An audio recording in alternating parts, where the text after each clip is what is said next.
A Bradley appeared on the forward edge before the opposing defensive line had time to stabilize.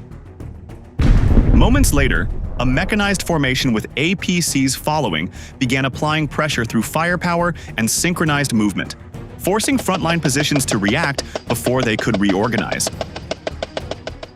No area was formally declared secured, yet the initiative changed hands within the first few minutes.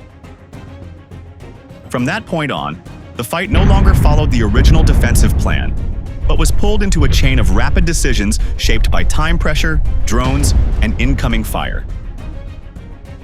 This is a form of combat where the objective is not immediate territorial gain, but the disruption of reaction and the control of tempo.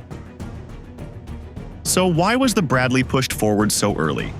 And how did the mechanized formation distort the defender's response from the very opening phase? Let's break it down with military force. Ukraine opens this phase with a coordinated mechanized formation, placing Bradley infantry fighting vehicles at the front and armored personnel carriers with infantry following at controlled distance. This structure shortens defender reaction time because armor, infantry, and sensors advance as one system rather than in separate waves. Bradley vehicles lead due to their protection, optics, and stabilized weapons, which allow accurate fire while moving and preserve momentum. The 25mm cannon suppresses trenches, firing points, and light fortifications, forcing Russian defenders to break observation and lose firing rhythm early. This fire is not focused on clearing ground, but on disrupting timing and degrading coordination before responses stabilize. Thermal optics allow Bradley crews to detect heat signatures through smoke and partial cover, reducing the value of concealment during first contact. As the column advances, thermal flares are deployed to reduce the chance of infrared-guided anti-tank missiles achieving a lock. These countermeasures lower hit probability enough to keep vehicles moving, which matters more than full protection at this stage. Constant movement also limits the time available for Russian gunners to range targets, adjust aim, and pass targeting data along the line. That loss of targeting continuity weakens the first defensive response before heavier support can be organized across adjacent positions. Behind the lead vehicles, APCs keep infantry close but protected, allowing rapid dismount without exposing soldiers to long runs across open ground. Spacing between vehicles is managed to avoid bunching because tight formations invite artillery strikes or cascading FPV attacks. Controlled intervals ensure that damage to one vehicle does not stall the entire advance. The purpose of this opening is rhythm disruption rather than territorial gain, meaning success is measured in lost response time. Once Russian units lose their firing cadence, decisions fragment and defensive actions become improvised. Brief suppression has delayed counterfire by several minutes in similar engagements, often forcing relocation. Bradley fire also targets observation points, reducing early warning and degrading the accuracy of supporting fires. This matters because artillery and drones depend on timely spotting, and even short delays reduce their effectiveness. As coordination slips, small infantry groups begin reacting in isolation rather than as part of a continuous defensive line. The psychological pressure grows alongside physical damage, because defenders sense control slipping before casualties peak. When tempo and firepower strip control from the forward defense, cracks in Russian infantry responses begin to emerge.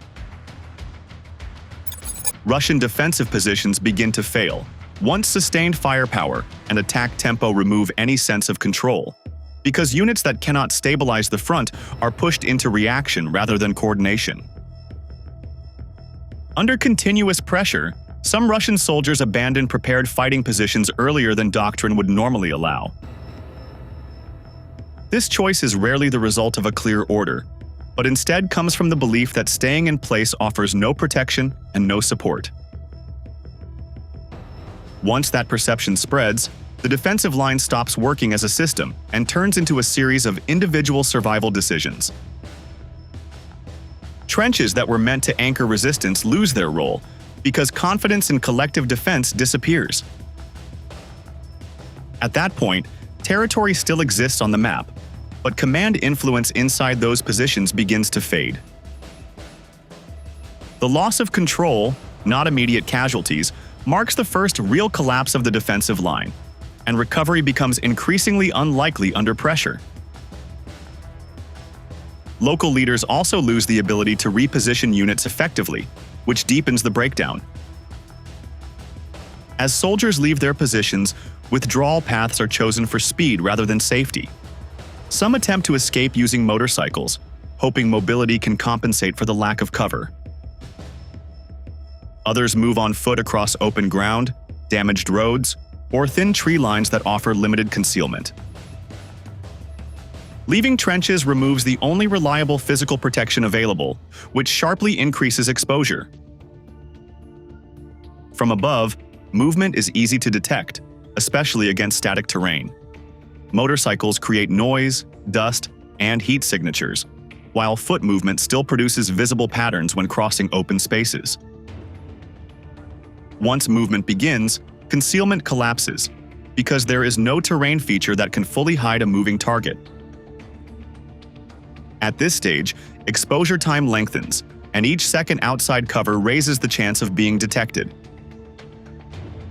Even brief pauses often fail to restore concealment once movement has been observed. Many of the withdrawing soldiers lack extended combat experience, which strongly shapes their behavior under stress. Instead of executing planned fallback routes or moving in covered groups, reactions become instinctive. Individuals move toward familiar or open areas rather than tactically sound positions. This behavior fragments units and breaks cohesion, even when manpower remains available. Command influence weakens rapidly as radio discipline fades and leaders struggle to issue clear instructions. Once orders are delayed or ignored, withdrawal shifts from organized movement into scattered flight. Equipment is abandoned, formations dissolve, and soldiers act alone or in small clusters. These signs signal not just retreat, but the breakdown of command and control at the small unit level, which is difficult to restore mid-fight. Attempts to regroup often fail because fear overrides coordination. As withdrawal continues, psychological pressure grows faster than physical damage. Soldiers begin to realize that both staying still and moving carry serious risk, which paralyzes decision-making. Every pause feels dangerous, while every sprint increases visibility, creating constant stress. This pressure leads to poor choices, including clustering, sudden direction changes, and discarded gear. Such indicators confirm that resistance is no longer organized. Historical patterns show that casualties often rise during retreat rather than during initial contact, because exposed movement invites engagement. At this point, the battlefield shifts from a defensive fight into a pursuit environment. Defenders stop shaping events, while attackers gain freedom to act based on movement and exposure, dictating tempo and target selection. Momentum now favors those who can observe and strike without delay. This moment of uncoordinated withdrawal creates ideal conditions for follow-on pursuit strikes, especially from systems that exploit visible movement. Ukrainian forces move immediately into drone pursuit once Russian infantry leaves cover, because exposed movement creates a narrow but decisive engagement window. UAV teams are already positioned to observe likely withdrawal routes, including roads, field edges, and damaged tree lines. These routes are selected in advance based on terrain, past movement patterns, and known fallback behavior. Drones are tasked to follow movement rather than strike instantly, allowing operators to identify moments of maximum exposure. Bomb-dropping UAVs are especially effective at this stage, since they can hover, reposition, and wait for groups to bunch up. The goal is not precision but disruption, because forcing hesitation is often more damaging than causing instant casualties. By staying overhead, these drones deny retreating soldiers any sense of safety or timing control. Once movement is confirmed, the pursuit phase shifts from observation into sustained pressure, guided by real-time adjustment from operators watching behavior change. Grenades released from UAVs rely mainly on fragmentation, which means a direct hit is unnecessary to cause harm. Fragments spread across open ground, making them effective against soldiers running, riding motorcycles, or clustering along narrow paths. Even near misses can wound, stun, or force troops to stop, which immediately increases exposure. Wounded soldiers slow group movement and draw others closer as they attempt to help, unintentionally creating denser targets. This dynamic turns basic survival behavior into a liability under aerial observation. Operators often time drops to coincide with moments when terrain briefly channels movement, such as road bends or field exits. In several recent engagements, fragmentation wounds accounted for a large share of losses during retreat. The key effect is not just injury, but the loss of momentum that prevents units from slipping out of surveillance range. FPV drones are used after grenade drops to exploit delay and confusion, not as random strike tools. They are fast, direct, and suited to engaging targets that are already injured, isolated, or attempting to regroup. Operators prioritize behavior over rank, striking clusters, stopped vehicles, or individuals breaking from cover. This creates layered pressure, where escape from one threat exposes soldiers to another. Any attempt to reorganize becomes visible and dangerous within seconds. FPVs also deny wounded troops the time needed for evacuation, which deepens losses and raises panic among nearby soldiers. In some cases, a single FPV strike forces surrounding troops to scatter, opening new lines of sight for follow-on attacks. The combination of hovering UAVs and impact drones prevents retreating units from stabilizing movement. Constant aerial presence creates a psychological effect that rivals physical damage. Soldiers report feeling hunted rather than engaged, which erodes morale and confidence. Fear drives poor decisions, including clustering in shallow cover, abandoning equipment, or choosing predictable paths. Communication breaks down because radios, shouting, or hand signals risk detection. Small unit leaders struggle to regroup personnel, since any visible concentration becomes a target. As a result, retreating forces dissolve into scattered individuals rather than reforming as units. Losses continue without ground contact, turning withdrawal into an attritional event driven by exposure. By the time survivors leave the engagement zone, many units no longer function operationally.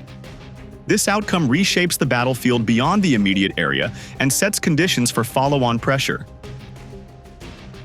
Command recovery becomes unlikely, logistics links are severed, and surviving troops arrive exhausted, disorganized, and psychologically degraded, reducing their ability to resist subsequent assaults. Faced with the risk of losing ground control under drone pressure, Russia is pushed toward escalation through wide-area firepower. Russia reacts to the loss of battlefield control by escalating firepower, shifting from localized defense to broad, suppressive strikes aimed at slowing Ukrainian momentum.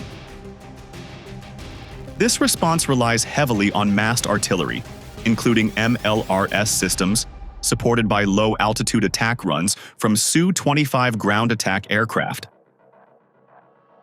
The purpose of this fire is saturation rather than precision, because blanket bombardment can stall movement even without exact targeting. Rocket artillery spreads explosive effects across wide zones, forcing Ukrainian units to halt, disperse, and remain inside cover. At the same time, Su-25 aircraft are pushed forward to strike suspected Ukrainian positions with unguided rockets and cannon fire. To survive against Ukrainian air defenses, these jets are forced to fly at extremely low altitude. Flying low reduces radar exposure, but it sharply increases risk from small arms fire, man-pads, and terrain obstacles. Each attack run becomes short, aggressive, and costly, emphasizing volume over accuracy. This surge in firepower temporarily pins Ukrainian forces, slows coordination, and creates intense pressure across the front line, even as aircraft losses and pilot fatigue rise. Fuel consumption, maintenance strain, and limited sortie windows further narrow the usefulness of sustained low-level air attacks. Sustained wide-area fire places heavy demands on Russian artillery units, especially those required to fire, relocate, and resupply under constant threat. To avoid counterfire, guns and launchers must move frequently between firing positions. These movements expose artillery crews, ammunition vehicles, and command elements as they travel along roads, field edges, and forest tracks. Ukraine exploits this vulnerability by deploying reconnaissance UAVs to monitor artillery activity in real time. These drones search for heat signatures, fresh launch marks, and vehicle movement linked to recent firing.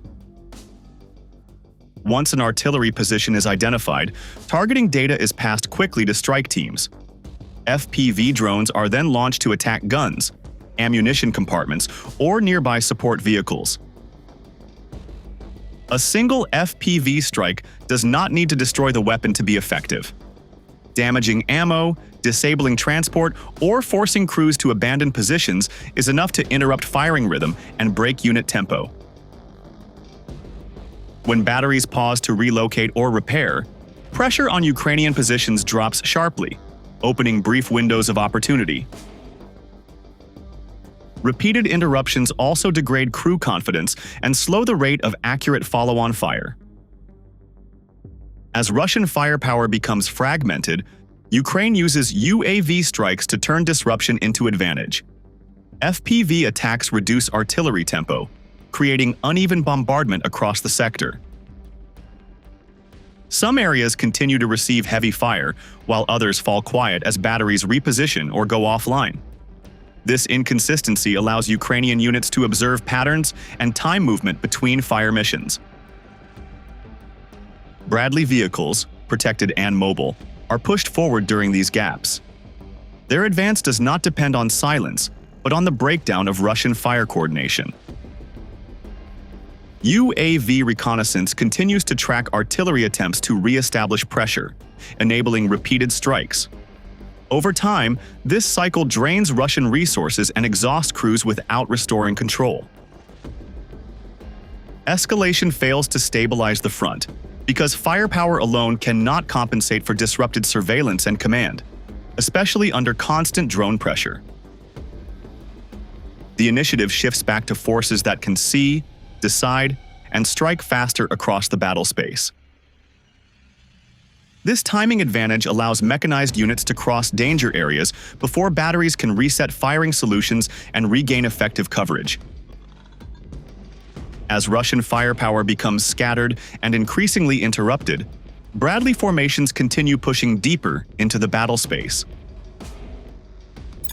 Bradley infantry fighting vehicles continue pushing deeper into areas under Russian control, using mobility and direct fire to shape the battle space ahead.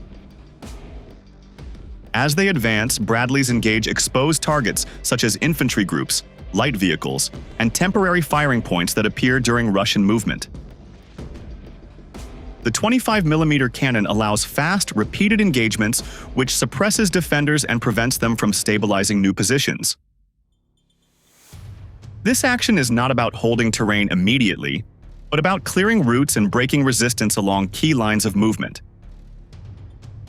By firing while moving, Bradleys reduce the time Russian units have to react. Open ground that might stall infantry becomes passable once visible threats are neutralized. This forward pressure helps following Ukrainian units move with less friction. Bradleys therefore function as pathfinders, creating access rather than fixed strong points.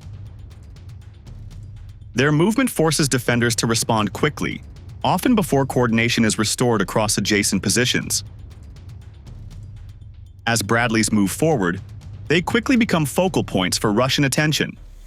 Their size, sound, and visible presence make them easier to detect than dismounted troops. FPV drones, indirect fire, and remaining strike assets are often redirected toward these vehicles.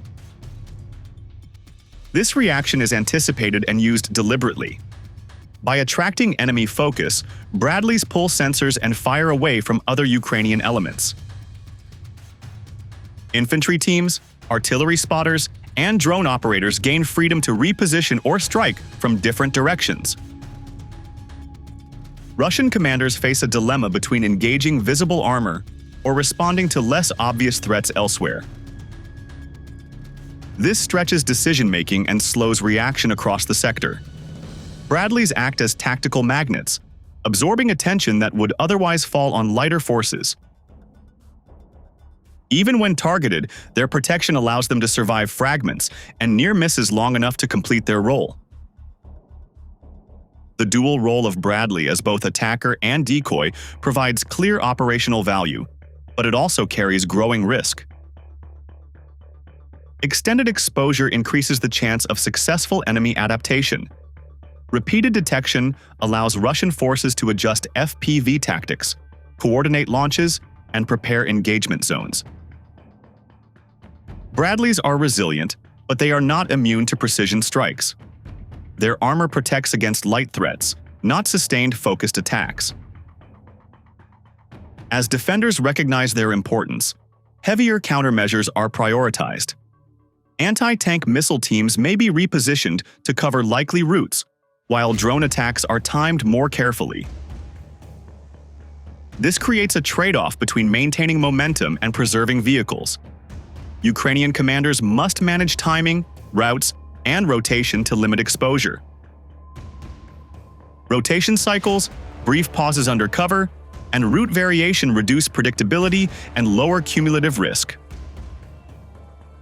Electronic warfare support and smoke deployment are also used to break tracking chains and delay missile guidance.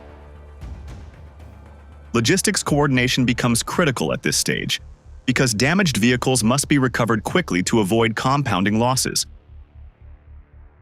When used correctly, Bradleys open space and create opportunities across the battlefield. When held forward too long, they become priority targets for high-value strikes. The forward push slows abruptly when Russian forces engage a Bradley with a laser-guided anti-tank missile, shifting the fight from momentum to survival. This weapon is chosen because laser guidance allows precise control over the impact point, rather than relying on area effect or chance. The first strike damages the vehicle and fixes its position, but it does not fully neutralize the threat. A second missile follows quickly and hits the engine and transmission compartment. This impact removes mobility at once, ending the Bradley's ability to maneuver, reposition, or withdraw. Once stationary, the vehicle's protection drops sharply because it becomes an easy reference for artillery and follow-on attacks. Inside the crew compartment, the hit causes casualties. Some crew members are killed or wounded, while survivors are forced to act under intense stress. Smoke, noise, and internal damage reduce visibility and coordination. At this stage, the Bradley can no longer serve as a fighting platform. Its role shifts from spearhead to liability, forcing an immediate change in Ukrainian priorities on the ground. With the Bradley disabled, surviving crew members evacuate the vehicle while artillery fire continues nearby. Leaving the vehicle under fire is dangerous because the damaged hull no longer provides reliable protection from fragments or blast. Nearby Ukrainian infantry shifts from advance to cover and withdraw mode. Suppressive fire and terrain features are used to shield exposed personnel during evacuation. Rather than attempting vehicle recovery under active bombardment, commanders choose to pull forces back to a screened defensive line. This decision reflects discipline and risk management, not panic. Recovering a disabled Bradley under ongoing fire would likely cause additional casualties without changing the tactical outcome. The withdrawal is conducted in stages, with spacing maintained to avoid further losses.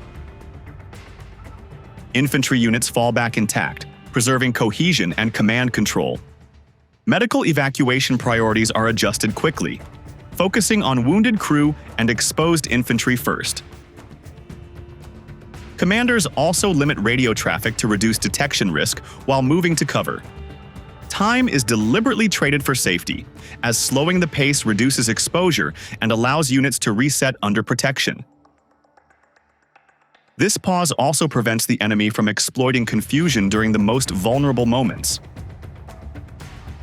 Although the loss ends this phase of the push, it does not erase earlier effects.